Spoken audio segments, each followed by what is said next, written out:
ધોરાજીની સરકારી હોસ્પિટલમાં આવતા દર્દીઓને તમામ સુવિધાઓ મળી રહે તે માટે અત્યારથી તૈયારી ચાલુ કરી દીધી છે।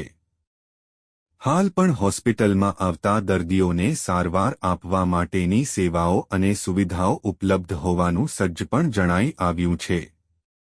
ધોરાજીની આ સિવિલ હોસ્પિટલમાં રેગ્યુલર દિવસોમાં ધોરાજી તેમજ આસપાસના તાલુકા પંથકના દર્દીઓ અહીં સારવાર લેવા આવતા હોય છે। જ્યારે આ હોસ્પિટલની અંદર અગાઉ આવી ચૂકેલી કોરોનાની લહેરોમાં પણ અહીં આવતા દર્દીઓને સ્થાનિક લેવલે જ સારવાર મળી રહેતી હતી, જેથી આવનારી સંભવિત લહેરને લઈને હોસ્પિટલ તંત્ર દ્વારા દર્દીઓને સ્થાનિક લેવલે જ તમામ પ્રકારની ફરીવાર સેવાઓ અને સારવાર મળી શકે અને વધુને વધુ સુવિધાઓ હોસ્પિટલ તરફથી મળી શકે તે માટેની પણ તૈયારીઓ જોવા મળી રહી છે। ધોરાજી સરકારી હોસ્પિટલમાં સુવિધાઓની જો વાત કરવામાં આવે તો ધોરાજી સરકારી હોસ્પિટલમાં કોવિડ વિભાગ તૈયાર જોવા મળ્યો છે, જેમાં 10 જેટલા બેડ પણ હાલ તૈયાર હોવાની વિગતો સામે આવી છે।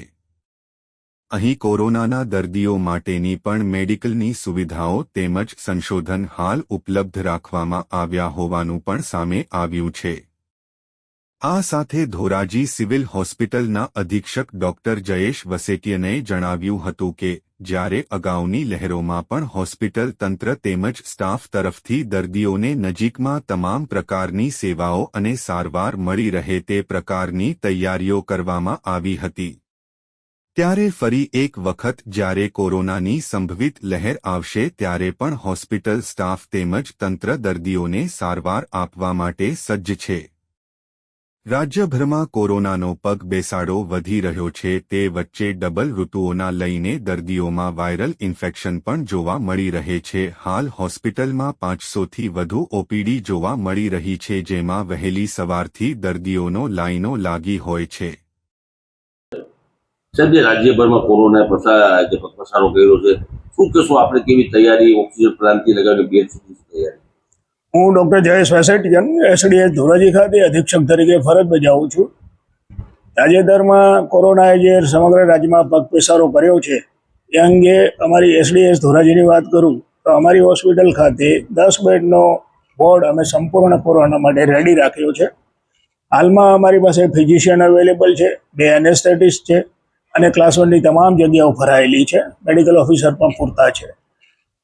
બીજું કે અમારી પાસે અત્યારે 5 વેન્ટિલેટર, 1 પીડિયાટ્રિક વેન્ટિલેટર, 10 જેટલા ઓક્સિજન કોન્સન્ટ્રેટર, 30 જેટલા જમ્બો સિલિન્ડર, 50 જેટલા બી ટાઈપના સિલિન્ડર, મારો ઓક્સિજન પ્લાન્ટ કાર્યરત છે અને સરકારશ્રીએ અમને 5 મેટ્રિક ટનની લિક્વિડ ઓક્સિજન ટેન્ક પણ આપેલ છે। એટલે ઓક્સિજનની પૂરતી વ્યવસ્થા હોસ્પિટલ ખાતે છે।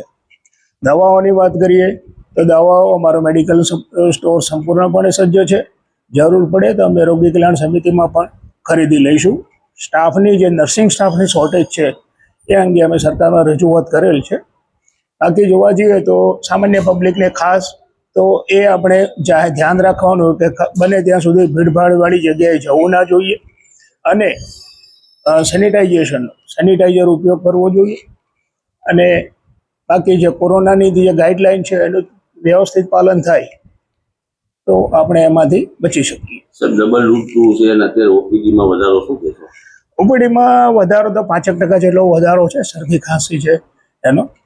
બાકી એઝ યુઝ્યુઅલ અમારી ઓપીડી જે દર મહિને 21,000 જેટલી રહેતી હોય છે એટલી જ છે। સર, લોકોને શું અપીલ કરશો? ક્યાં લક્ષણો છે કોરોનાના? લોકોનામાં હમણાં તો ધોરાજી ખાતે એક પણ કેસ અમારા ધ્યાનમાં આવેલ નથી। અપીલ તો જે કોરોનાની જે ગાઈડલાઈન છે ખાસ ભીડભાડવાળી જગ્યાએ જવાનું ટાળવું જોઈએ, ડિસ્ટન્સ મેન્ટેન કરવું જોઈએ અને કોઈ પણ પ્રકારની તકલીફ ઊભી થાય તો હોસ્પિટલ ખાતે ડૉક્ટરની સલાહ લેવી જોઈએ।